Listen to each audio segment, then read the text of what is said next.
이 동영상은 김경재 교수님이 지은 이름 없는 하나님의 내용에 대한 조영배 교수의 8번째 강의입니다.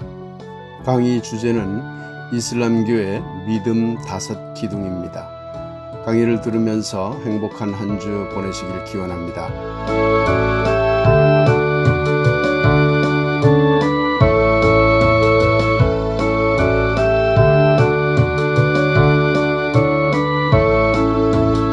안녕하십니까? 네, 오늘은 이름 없는 하나님 8번째 강의를 하는 날입니다. 이슬람교 신앙 중에서 이슬람교의 믿음의 5 기둥이라고 하는 개념이 있거든요. 신앙 5주라고 하는데 믿음의 5 기둥을 중심으로 말씀을 해보도록 하겠습니다.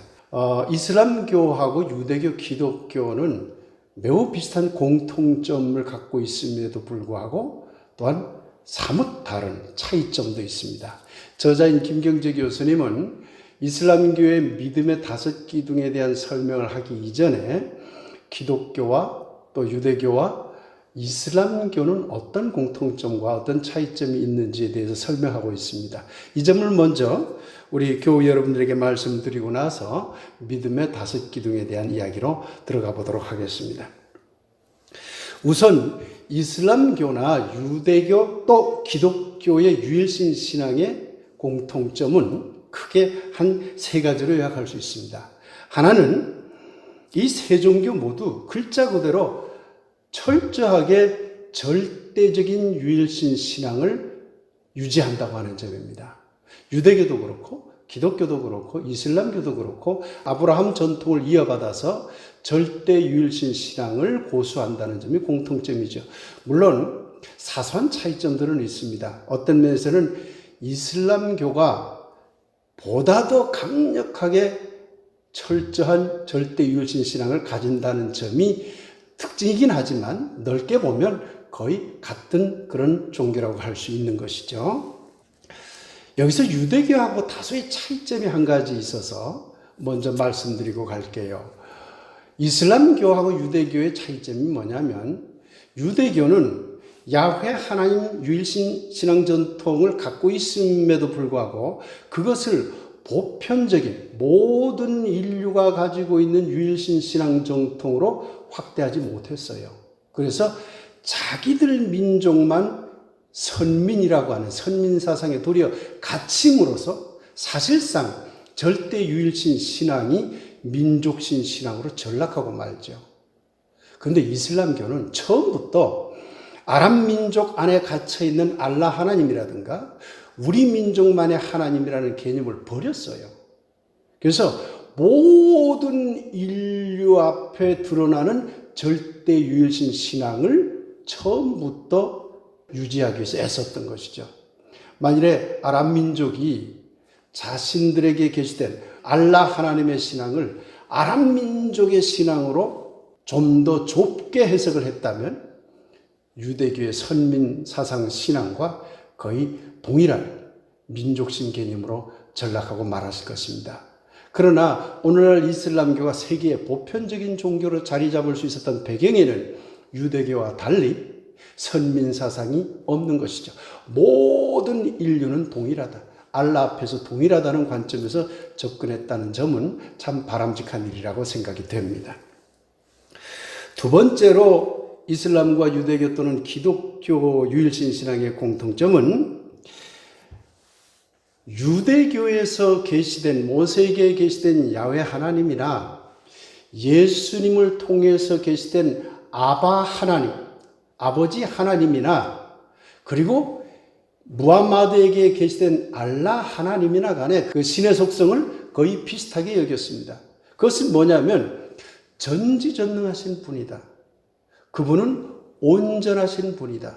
무소부재의 하나님이시다. 완전한 하나님을 말한 것이죠.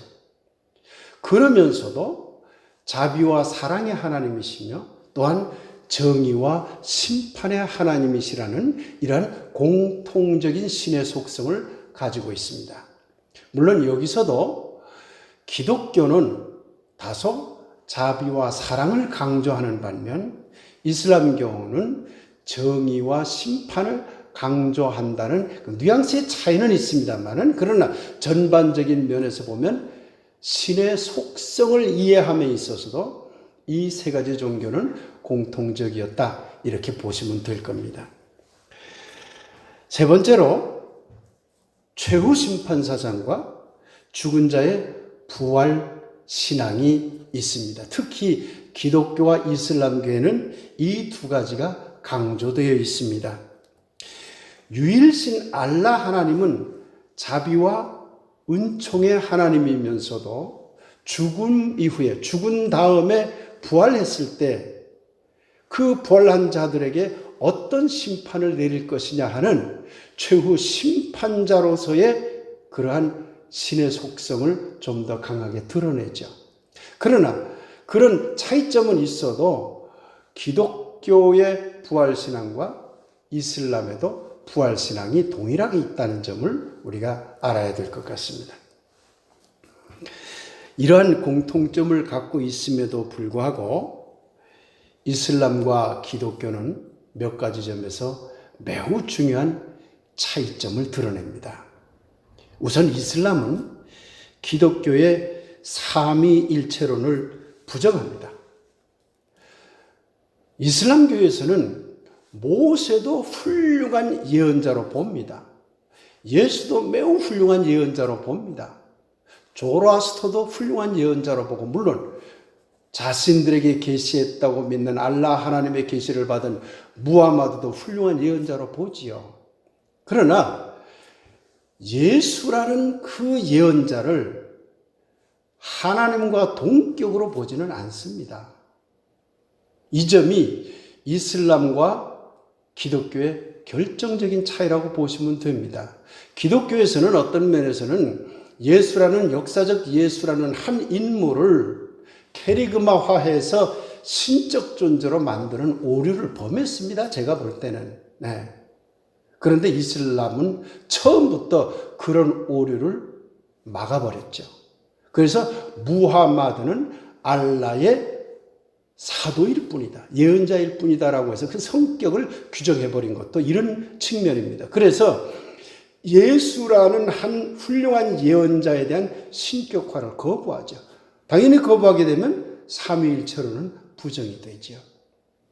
뿐만 아니라 삼위일체론이 부정이 되면 성령에 대한 그러한 개념도 달라질 수밖에 없습니다. 기독교에서는 성령을 하나님 그 자체로 봅니다. 이게 삼위일체론의 하나의 기본적인 교리 틀이지요. 그러나 이슬람교에서는 성령은 하나님의 거룩한 영으로서 이해는 하지만 그 거룩한 영이 이꼴 하나님과 똑같다라고 보지는 않습니다. 그래서 하나님의 성령은 거룩한 영으로 이 땅에 편만하지만 하나님 따로 성령 따로 있는 게 아니라 하나님 그분 자신이 이 땅 지금 여기에 다양한 권능과 다양한 지혜이신으로 드러난다고 그렇게 보는 것이죠. 성령을 대신 보내고 그러지 않는다는 말입니다. 그런 점에서 기독교와 몇 가지 중요한 차이를 보인다고 할 수가 있습니다.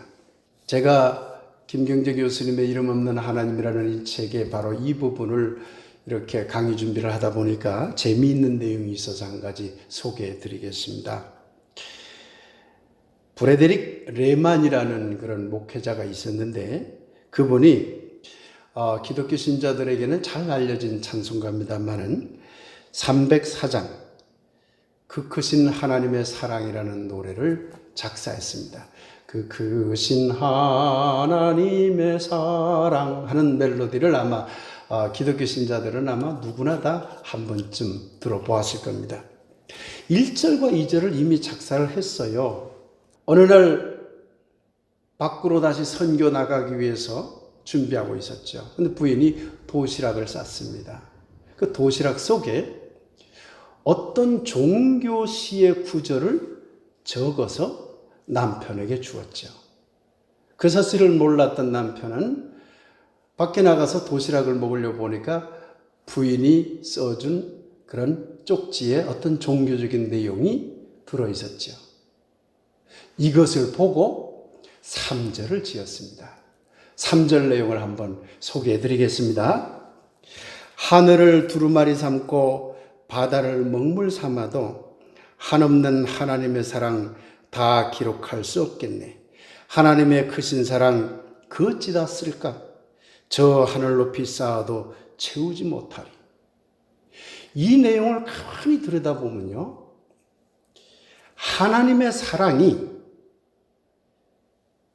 바다 먹물처럼 어마어마한 그 하나님의 사랑이 바로 지금 여기에 충만해 있다고 노래하는 가사라는 걸 알 수가 있습니다. 이 점이 굉장히 중요합니다. 하나님의 권능과 하나님의 지혜가 지금 여기 그대로 드러나고 있다는 것을 찬양한 노래지요.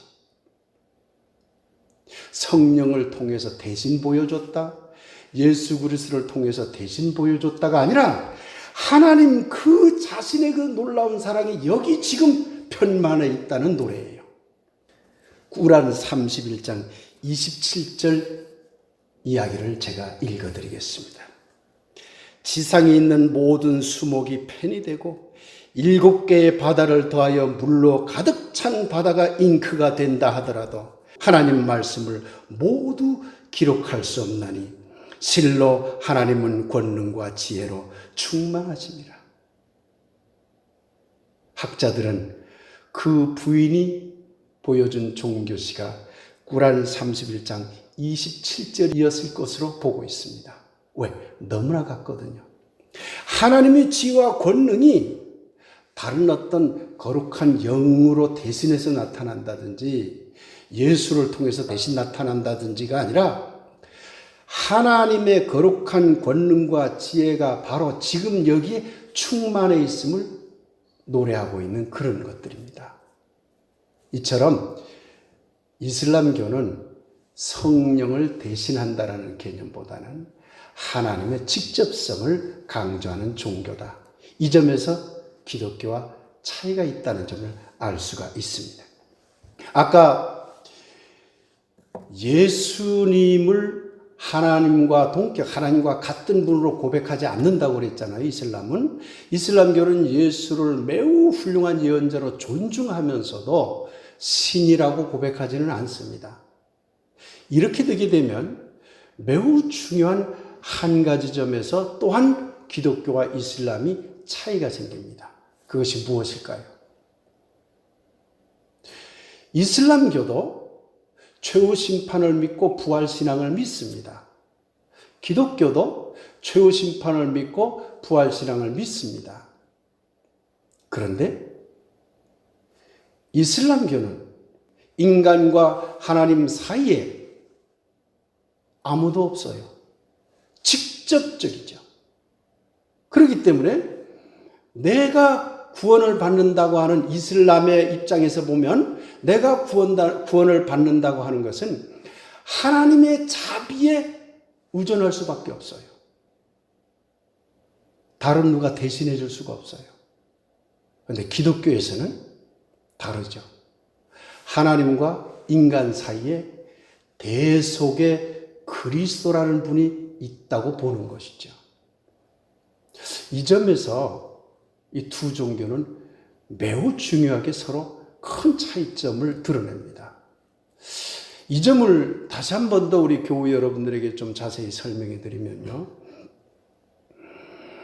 알라 하나님이 됐건 야훼 하나님이 됐건 그 절대유일신 하나님이 직접적으로 자비를 베풀고 구원을 한다라고 볼 때하고 예수 그리스도라는 분이 가운데 있어서 그분을 믿으면 하나님의 자비를 받고 하나님의 구원을 얻을 수 있다라는 생각은 실질적인 우리의 이 세상에서의 삶을 완전히 다르게 만들어 버립니다. 왜 그럴까요? 이슬람교에서는 알라 하나님이 직접 나의 구원에 관여하기 때문에 만일에 내가 잘못하면 자비는 없게 되죠. 그러니까 내 행동이 내 행동과 내 삶이 철저하게 윤리적으로 살려고 노력할 수밖에 없고, 나아가서 자기 행동에 대한, 자기 삶에 대한 책임성을 강하게 가질 수밖에 없어요. 근데 기독교는 내가 좀 잘못 살아도, 내가 죄를 많이 지어도 예수님을 믿어서 구원받을 수 있다고 생각하기 때문에 윤리적인 책임의식이나 어떤 도덕적, 종교적, 사상적인 어떤 책임의식을 그만큼 강하게 갖지 못합니다. 내가 죄를 지어도 예수님이 대신 구원해 주시겠지. 사실 어떤 면에서는요, 이것은 좀 무책임한 것이기도 합니다. 좋은 의미에서 예수 그리스도의 대속론을 이해해야 되지, 나쁜 의미로 이해하게 되면 완전히 예수를 이용해 먹는 것이 돼요.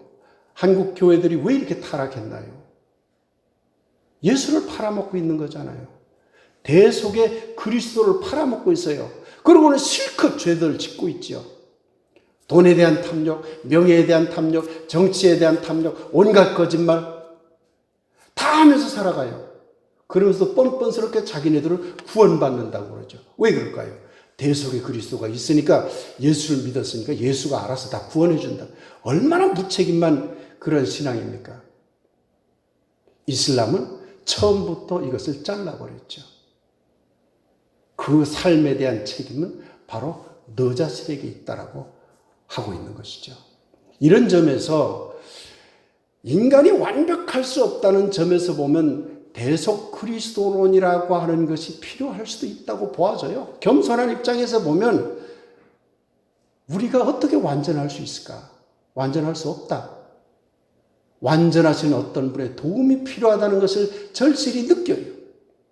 그럼에도 불구하고 자칫 잘못하면 매우 무책임한 사람들을 만들어버릴 수 있는 것이고, 지금 한국의 기독교가 바로 그러한 무책임한, 윤리적으로, 사회적으로, 문화적으로, 정치적으로, 도덕적으로 무책임한 기독교인들을 만들어버리는데 대속적 그리스도론이 사용되고 있는 참으로 안타까운 그런 현실에 처해 있는 것입니다. 이 점이 이슬람교와 기독교의 큰 차이점이기도 합니다. 사실 유대교나 기독교나 간에 초기에 형성될 때는 고대 사회였어요. 그렇기 때문에 그 고대 사회의 사회적 상황을 반영하게 되어 있습니다. 그때까지만 해도 모두 다, 세 종교 모두 다 가부장제적인 권위가 강했죠. 그런데 이 세 종교를 비교해 보면 유독 이슬람교가 가부장제적인 그러한 신앙적 경향이 강하게 들어와 있습니다. 이 점은 기독교인들의 입장에서 보면 좀 비판하는 면인 것이죠. 군주론적 유일신관이라는 게 있어요. 군주론적 유일신관은 유대교도 군주론적 유일신관이에요. 이슬람교도 따지고 보면 군주론적 유일신관이에요. 왕처럼 절대 왕권의 어떤 절대 유일신이 있고 그 밑에 있는 모든 존재들은 복종, 순종의 체제를 갖춰야 된다는 의식이 전제되어 있는 유일신관이죠. 이슬람교가 좀 더 이런 것은 강하죠. 그런데 이러한 군주론적 유일신과 가부장적인 가치관이 강하게 결부되어 있는 것이 이슬람교라고 보시면 됩니다. 그 결과 가부장제적인 일부 다처제를 허용한다든지, 여성 인격에 대한 경시와 사회 진출을 제한한다든지 하는 그런 현상이 이슬람교 안에는 내재되어 있습니다. 물론 이러한 점을 글자 그대로 적용하지 않고 그것을 시대에 맞게끔 또는 어떤 환경에 맞게끔 이것을 새롭게 해석해서 적용하려고 하는 이슬람교 안에서의 운동이 없지 않지만, 꾸란이 말하고 있는 내용이나 무하마드의 어록이 남겨놓은 그런 가르침 속에는 가부장제적인 가치관이 상당히 강하게 들어있다, 이렇게 보시면 됩니다. 가부장제적인 가치관이 강하다고 하는 것은 어떤 권위에 대한 지배체계가 강하다는 뜻이 됩니다. 그러다 보니요, 권위에 대한 도전을 하는 경우에는 전쟁도 불사했어요. 이것이 거룩한 전쟁으로 나타나고 있는 것입니다. 거룩한 전쟁과 관련된 것은 사실은 유대교하고 이슬람교가 대단히 강하죠. 기독교도 있긴 있지만 조금은 약하지요. 이 거룩한 전쟁에 대한 문제는 김경지 교수님이 뒤에 다시 이야기를 하고 있기 때문에 그때 가서 자세히 말씀드리겠습니다. 어쨌든 가부장제적인 가치관이 이슬람교 속에는 강하게 들어있다. 기독교도 따지고 보면 가부장제적이지만, 유대교도 가부장제적이지만 상대적으로 조금 덜 가부장제적이다. 이런 차이점이 있다는 점을 저자는 이야기하고 있습니다. 이슬람교가 아랍의 한 민족적인 어떤 배경을 토대로 이슬람교가 시작이 됐어요. 무하마드 알리에게 계시된 하나님의 그 계시를 토대로 아랍 지역에서, 지금 사우디의 메카에서부터 새로운 종교 운동이 시작된 것이죠. 그런데 이 종교가 사우디아라비아라든가 또는 그 주변 지역의 아랍 민족이라든가 좀 더 확대한다면 지중해라든가 또는 이란까지 이어지는 그 주변 지역의 종교로 한정되지 않고 어떻게 전 세계적인 보편 종교가 될 수 있었을까? 유대교는 보편 종교가 되지 못했거든요. 아직도 유대교는 유대 민족의 종교예요. 기독교는 보편 종교가 됐죠. 그런데 이슬람교도 보편 종교가 된 것이죠. 그 이유로 저자는 몇 가지 내용을 설명하고 있습니다. 첫째는 무하마드가 계시받은 내용을 기록으로 남긴 꾸란이 가지고 있는 영적인 그 대단한 감화력이 아주 컸다는 것이죠. 이 점은 기본적인 것이어야 되겠죠. 왜? 무하마드 알리가 계시받은 그 계시의 내용이 영적 감화력이 없다면 종교적 권위를 가질 수가 없죠. 그러니 우선은 무하마드가 계시받은 꾸란의 내용이 지니고 있는 영적인 감화력의 그 근거를 찾고 있습니다, 학자들이. 그 다음 두 번째 이유는 초기 지도자들이라고 하면 칼리프라고 하는데, 무하마드 알리가 돌아가시고 나서 그 후계자들이 대표적인 그 후계자들을 칼리프라고 합니다. 이분들이 가지고 있는 지도력도 매우 뛰어났다고 봅니다. 보편 종교를 만드는데 그 역량도 굉장히 컸겠지요. 세 번째 중요한 이유가 있습니다. 그것은 뭐냐면 중동 사회 자체가 매우 분열적이었어요. 잡다한 신을 섬기는 부족들이 많았던 것이죠. 그러다 보니까 당연히 정치적으로, 종교적으로, 심지어 경제적으로도 이권 다툼이 대단히 강했던 것이죠. 그러다 보니까 그 아랍을 중심으로 한 중동 지역의 많은 그런 민족들이 이러다가는 서로 망하겠다. 서로 하나의 구심점을 가지고 갈 수 있는 어떤 것이 없을까? 라고 했을 때 무하마드 알리가 알라 하나님으로 받은 계시, 꾸란의 내용이 아랍 민족을 통합할 수 있는 중요한 요건을 갖추게 된 것이죠. 그러니까 통합이 이루어진 거예요. 커다란 종교운동으로 퍼지게 된 것이죠. 이것만 갖고도 전 세계적인 보편적인 종교로서 성장할 수 있는 이유가 되기는 어렵습니다. 가장 중요한 이유가 한 가지 남아 있습니다. 그것은 뭐냐면요. 이슬람교는 기독교나 유대교와 달리 신앙 행위를 하는, 믿음 행위를 하는 그 내용과 방법이 매우 단순하고 명료하다는 점입니다. 기독교 믿으시는 분들 이 강의 듣다 보면 대략 이해하실 겁니다. 기독교 교리가 왜 그리 복잡한지. 설교를 들어도 몇십 년 들어도 새로운 설교들이 나오니 왜 그렇게 복잡한지. 찬송은 왜 그렇게 복잡하며, 기도는 왜 그렇게 복잡하며, 교리는 왜 그렇게 복잡하며. 그런데 이슬람교는 물론 꾸란의 해석을 하는데 복잡한 과정이 있겠지요. 이슬람교도 교리가 있기 때문에 그 교리를 정립하는 과정에 복잡한 갈등들이 있겠지요. 그러나 그것은 지도자들의 몫으로 돌립니다. 일반 백성들에게는 단순 명료한 신앙행위를 요청합니다.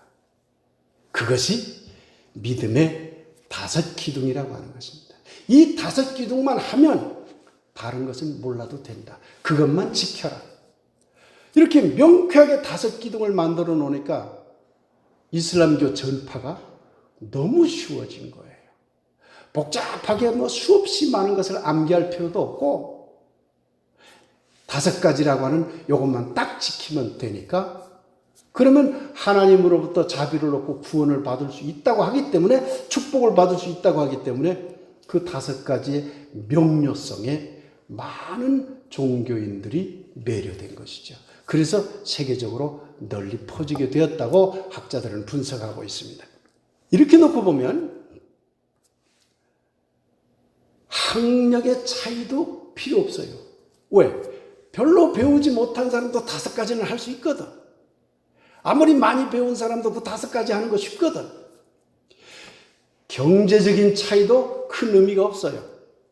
경제적인 차이도 가난한 사람도 5가지는 웬만하면 할 수가 있거든. 그러니 지적인 차이, 빈부의 차이, 사회적 지위의 차이가 별로 의미가 없어요. 누구에게나 평등한 신앙적 의식을 부여해 줍니다. 이건 매우 중요한 점입니다. 기독교는요, 이런 점에서 이슬람으로부터 많은 걸 배워야 돼요. 이슬람으로부터 우리가 배우지 말아야 할 것도 있지요. 그러나 배워야 될 것은 과감히 배워야 돼요. 신앙의 핵심 5가지. 이 신앙의 핵심 5가지의 결과는 보편 종교로서 세계적인 종교로 널리 퍼지는데 일반 민중들에게 매우 쉽게 접근할 수 있는 계기가 됐다. 또 하나는 빈부의 차이나 사회적 지위의 차이나 지적인 차이를 넘어서서 누구나 평등하게 신앙생활을 할 수 있다는 배경을 만들어준 것이죠. 매우 중요한 것이라고 생각이 됩니다.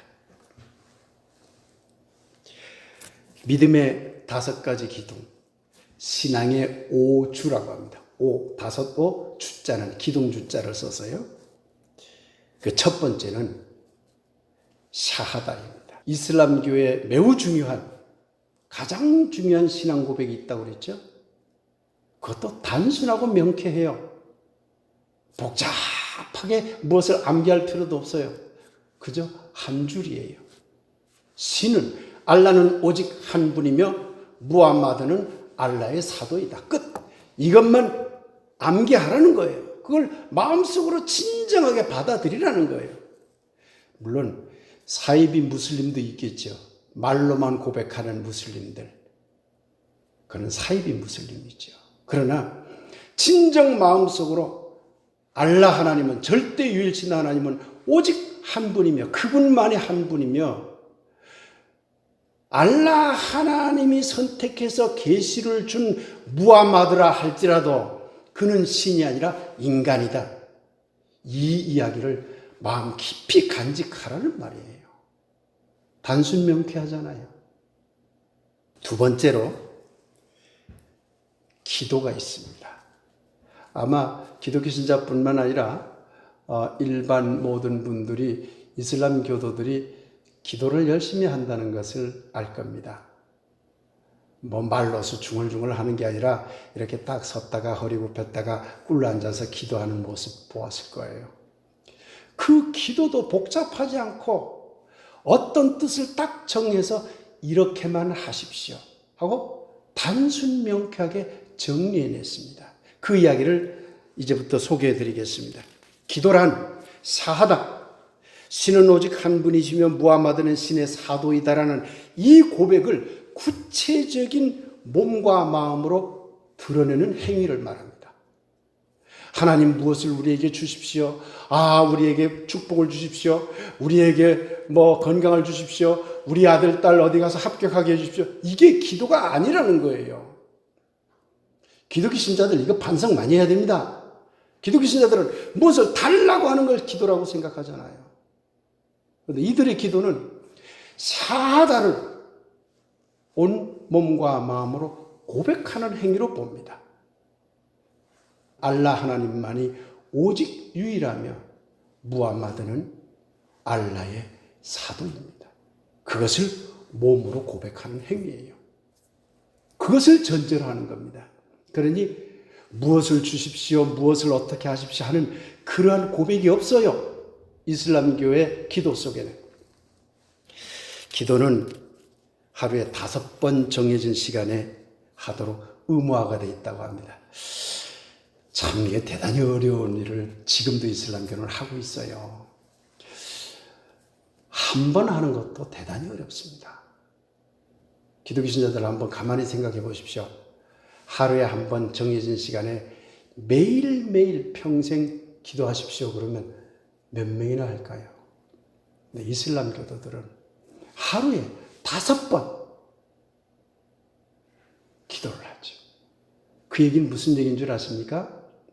하루에 5번 샤하다를 몸으로 고백하고 있다는 얘기입니다. 기도 행위가 뭐라고 했습니까? 샤하다를 몸과 마음으로 고백하는 행위라고 그랬잖아요. 알라 하나님은 오직 한 분이시며 무함마드는 알라 하나님의 사도입니다. 그걸 몸으로 고백하는 행위잖아요. 그러니까 하루에 5번 그 고백을 반복하면서 그 고백을 절대 잊지 않으려고 하는 것이죠. 신앙의 가운데에 넣으려고 하는 것. 온몸으로 그것을 체득하려고 하는 것이죠. 아침 기도, 정오 기도, 오후 기도, 일몰 기도, 밤 기도가 있다고 합니다. 참 어려운 그런 일이지만 이들은 이것을 지켜내고 있습니다. 사실 5번 한다는 게 힘들잖아요. 그러나 기도가 복잡하지 않아요. 간단해요. 그렇기 때문에 단순 명료하게 기도를 드릴 수 있는 거예요. 예수님도 제발 기도들 중언부언 하지 말라고 그랬잖아요. 중언부언 한다고 하나님께 무엇을 달라 한다고 해서 하나님이 주는 분도 아니고 아무런 달라는 얘기를 안 했다고 해서 하나님이 안 주는 분도 아니시죠. 근데 기독교에는 너무 중언부언하는 기도가 너무 많아요. 특히 한국 교회가 더더욱 그래요. 이슬람교의 기도는 중언부언 기도가 아니지요. 샤하다를 온몸으로 고백하는 행위만 할 뿐입니다. 혼자서도 기도할 수 있지만 대개는 집단 기도를 권장한다고 합니다. 특히 정오 기도는 대부분 모스크에 모여서 기도한다고 합니다. 모스크라고 하는 것은 이슬람교의 교회라고 보시면 됩니다. 일종의. 그러나 기독교의 교회나 가톨릭의 성당과는 좀 개념이 다릅니다. 이에 대한 자세한 설명은 하지 않겠습니다만은 그러나 그런 이슬람교도들이 모이는 집회 장소를 모스크라고 합니다. 이 모스크는 메카 방향을 향하도록 되어 있죠. 그래서 거기에 모여서 기도를 합니다. 기도 들어가기 전에 물로 손과 얼굴을 씻습니다. 청결의식이죠. 사실 인간은요 양면성을 갖고 있어요. 육체적인 어떤 형식적인 문제도 중요하지만 내용적인 문제도 중요하죠. 그런데 자칫 기독교에서는 형식이 뭐가 그렇게 중요하냐 이렇게 생각하면서 마음으로 하나님과 소통하는 것이 더 중요하지 이렇게 생각하기도 합니다. 그러나 이것은 조금 조심해야 됩니다. 형식과 내용은 분리될 수 있는 게 아닙니다. 동시에 가야 됩니다. 내가 몸을 깨끗하게 씻는 행위 자체가 사실은 이미 기도 행위입니다. 그 자체가. 그래서 이슬람 교도들은 반드시 물로 씻죠. 물이 없는 사막에서는 어떻게 할까요? 모래를 가지고서라도 씻는다고 합니다. 마음으로부터 청결례를 갖추고 있는 것이죠.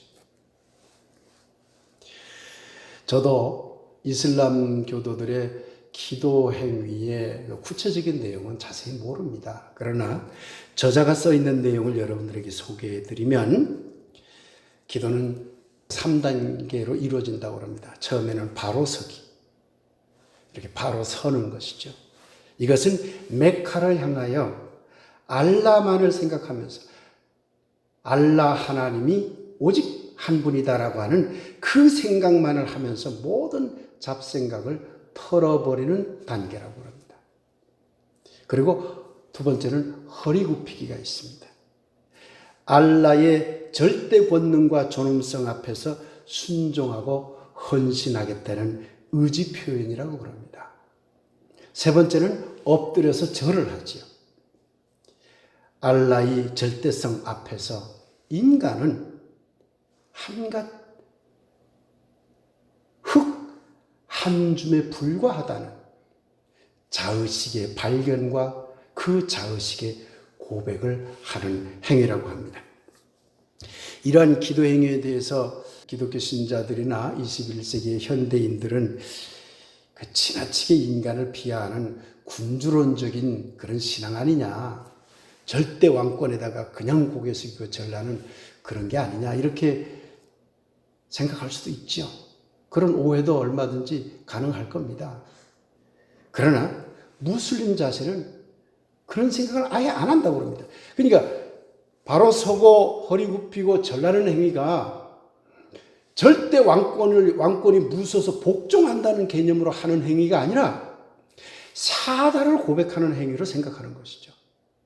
그냥 우리가 생각하는 그 겉으로 보이는 모습과 그들이 내면적으로 고백하는 기도의 행위는 전혀 다른 것입니다. 그러니 결코 이런 기도를 통해서 위계적이고 계급적이고 왕권적인 그런 신앙이다 이런 오해는 하지 말았으면 좋을 것 같습니다. 믿음의 5 기둥 중에 세 번째는 단식입니다. 복잡한 이야기는 생략하고 간단하게 설명하겠습니다. 라마단, 이슬람 달력으로 9월이라고 그러는데 우리 양력과 다릅니다. 이 달력이 양력으로는 대개 4월이라고 그러는데 정확하게 날짜는 정해지지 않는다고 합니다. 매년 학자들에 의해서 날짜가 정해지고 그것이 정부에 의해서 발표가 되면 그 기간이 라마단 기간으로 결정이 된다고 합니다. 그러니까 매년 조금씩 달라지겠죠. 네. 이 기간에 음식물을 먹는 것을 금하고 금식하고 또는 절식하는 행위를 단식이라고 그러죠. 심지어 성생활이라든가 육체적인 쾌락 행위를 절제하는 것도 포함시킵니다. 이것은 몸과 마음의 정화를 목적으로 육체적인 모든 절제를 통해서 경건에 이루고자 하는 행위죠. 사실 기독교에서도 또는 불교에서도 단식은 매우 중요한 신앙 행위의 하나입니다. 기독교에서 요즘 단식을 많이 안 하지요. 불교에서는 아직도 많이 하지요. 사실 기독교에서 단식을 되살리는 운동을 했으면 좋겠습니다. 몸이 맑아지면 정신이 맑아져요. 영혼이 맑아져요. 심신은 마음과 육체는 영혼과 육체는 분리되어 있는 게 아니에요. 마음이 맑으면 몸도 맑아지게 되고 몸이 맑아지면 마음도 맑아지게 되는 것이죠. 그러니 단식을 통해서 우리 몸이 가벼워지고 맑아질 수 있다면 우리의 영혼도 그만큼 맑아져서 하나님을 좀 더 올바르게 만날 수 있게 될 것입니다. 이슬람 신도들이 의무적으로 해야 되는 단식은 라마단 기간의 단식입니다. 그러나 경건한 무슬림들은 일주일에 하루나 이틀을 아예 금식을 한다든지 하루에 한 끼를 금식한다든지 이런 다양한 방법으로 자기의 몸을 통해서 경건한 마음을 일으키는 그런 행위들을 한다고 합니다. 네 번째 중요한 믿음의 기둥은 뭐냐면 자선입니다. 이것이 기독교와 아주 다른 점의 하나입니다. 기독교도 이웃을 사랑하기 위해서 물질적인 봉사도 하고 또 다른 사람에게 자기가 가진 재능을 베풀기도 하는 자선행위를 하지요. 그러나 그것이 의무화되어 있지는 않지요. 그런데 이슬람교에서는 자선행위가 매우 중요한 이슬람교의 하나의 신앙적 틀이 되어 있습니다. 안 하면 안 되는 거예요. 고등 종교의 공통점은 믿음. 내가 어떤 신에게 귀의해서 그분을 바라보며 내가 신앙생활을 수행하는 것, 교회 와서 예배 보는 것이 일종의 믿음 행위의 하나이지요. 근데 그것만 중요하다고 보질 않습니다. 발전된 세계 보편적인 종교들은 그것만 있으면 된다고 얘기를 안 해요. 반드시 실천, 이타행위죠. 다른 사람들을 도와주는 행위를 반드시 하도록 하고 있습니다. 이 두 가지는 믿음과 실천은 뗄 수가 없어요. 이 점을 우린 돌아봐야 됩니다. 기독교도 믿음과 실천 두 가지가 매우 중요하게 붙어 있습니다. 이슬람교도 믿음과 실천 이 두 가지가 매우 중요하게 붙어 있습니다. 기독교 신자 여러분, 여러분 개개인이 일상생활에서 믿음과 이웃을 사랑하는 실천 행위를 똑같이 하고 있나요? 교회에 헌금을 내면 교회가 대신해서 헌금의 일부분을 다른 사람을 위하는 데 사용하겠지. 이런 개념으로 살아가시나요?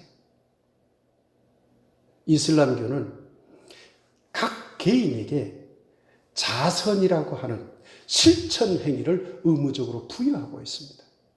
반드시 하라는 거예요. 반드시. 기독교에서 11조를 하잖아요. 그런데 오늘날 기독교에서 11조가 어떻게 사용되고 있습니까? 교회의 경제적 부를 이걸 늘리는 데 사용하고 있잖아요. 그러니 결국 11조가 타락한 돈이 되어버린 거예요. 헌금이라고 하는 것이 타락한 돈이 되어버리는 것이에요. 이게 한국 기독교의 매우 큰 문제점입니다. 이슬람교에서는 11조가 아닙니다. 자기 소득의 2.5%. 11조는 10%잖아요. 2.5%를 반드시 자선하도록 하고 있습니다. 그리고 일상생활 속에서 그것을 실천하고 있는 것이죠. 참 그런 거 보면은 이슬람교로부터 우리가 배워야 할 점이 많이 있는 것이죠. 사막이라고 하는 거친 환경에서 형성된 종교인 만큼 지나가는 유랑자라든가 어떤 지나가는 대상들이라든가 이런 사람들을 배척할 수가 없어요. 배척하는 순간 그들은 죽음이에요. 물 한 그릇이라도 떠줘야죠. 이런 전통이 이슬람 종교 속으로 깊이 들어와서 신앙의 5 기둥의 하나로 자리 잡은 것이 아닌가 이렇게 여겨집니다. 5번째는 성지순례입니다. 이를 핫지라고 그러는데 메카에 있는 카바 신전을 순례하는 것을 이제 성지 순례라고 그러죠. 메카 방문이에요. 사우디아라비아의 메카라는 도시에 카바 신전이 있는데 거기를 방문하는 것을 말합니다. 그런데 장애인이라든가 너무 경제적으로 어려워서 도저히 방문할 수 없다거나 또는 특별한 이유가 있어서 방문할 수 없는 그런 부득이한 사정을 가진 사람들은 예외로 해요. 예외 조항을 둬요. 그러나 가능한 사람은 평생 중에, 일생 중에 한 번, 매년이 아니에요. 일생 중에 한 번 성지 순례를 하도록 의무화하고 있습니다. 이것은요, 이슬람교의 보편 종교화하는데 전략적으로도 굉장히 중요한 그러한 것 중에 하나라고 보아집니다. 왜냐하면 적어도 평생 중에 내가 한 번은 그곳을 가보리라. 가난한 사람도 돈을 모을 수 있잖아요. 그러니까 그 하나의 구심점이 되는 거예요. 그래서 많은 사람들이 카바 신전을 방문해서 그 속에 있는 다양한 종교 의례에 참여하고 있는 것이죠. 평생에 일생에 한 번. 이렇게 해가지고 이 5가지가 믿음의 5 기둥이라고 그렇게 이야기를 하고 있는 것입니다. 이제 오늘 강의를 이제 마무리해야 될 시간인데요. 이슬람교와 기독교의 공통점과 차이점에 대해서 그리고 이슬람교 신앙의 5 기둥에 대해서 간단하게 요약하면서 반복해서 우리가 기억하는 것으로 이 강의를 마무리하도록 하겠습니다. 이슬람교와 기독교 공통점은 절대유일신에 귀의한다. 지금 당연히 그러겠죠? 기독교 신자들도 그렇게 믿잖아요.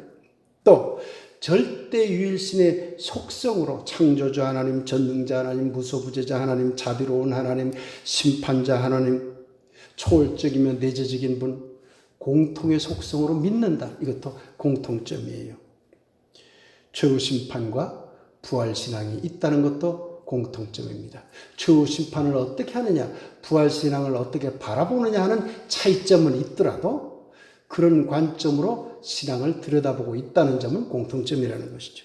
차이점은 뭡니까? 가장 중요한 차이점은 이슬람교는 삼위일체론을 부정한다. 거부한다. 인간의 신격화를 거부한다. 그렇기 때문에 그 어떤 존재라 하더라도 대속적인 그리스도가 되어서는 안 된다. 하나님의, 알라 하나님의 직접적인 자비와 사랑이 중요하다고 보는 것이 이슬람교와 기독교의 큰 차이점입니다. 성령도 거룩한 영으로 보지 성령과 하나님을 이퀄로 보지 않는다는 것이 이슬람의 특징이지. 그러나 가부장제적인 신앙관이 강하다는 점은 드러나 있는 부정적인 그런 내용이라고 할 수 있죠. 기독교와 다소 다른 매우 강한 가부장제적인 그런 신앙관이 들어 있다는 점은 차이점입니다. 이슬람교 신앙의 5 기둥 다시 한번 정리해 봅시다. 샤하다. 신은 오직 한 분이며 무함마드는 신의 사도이다. 이거 하나를 가지고 신앙생활 하는 거예요. 다른 걸 몰라도 하루에 5번 기도하는 기도, 단식, 자선, 성지순례. 그러니 지적으로, 교리적으로 복잡하지 않아요.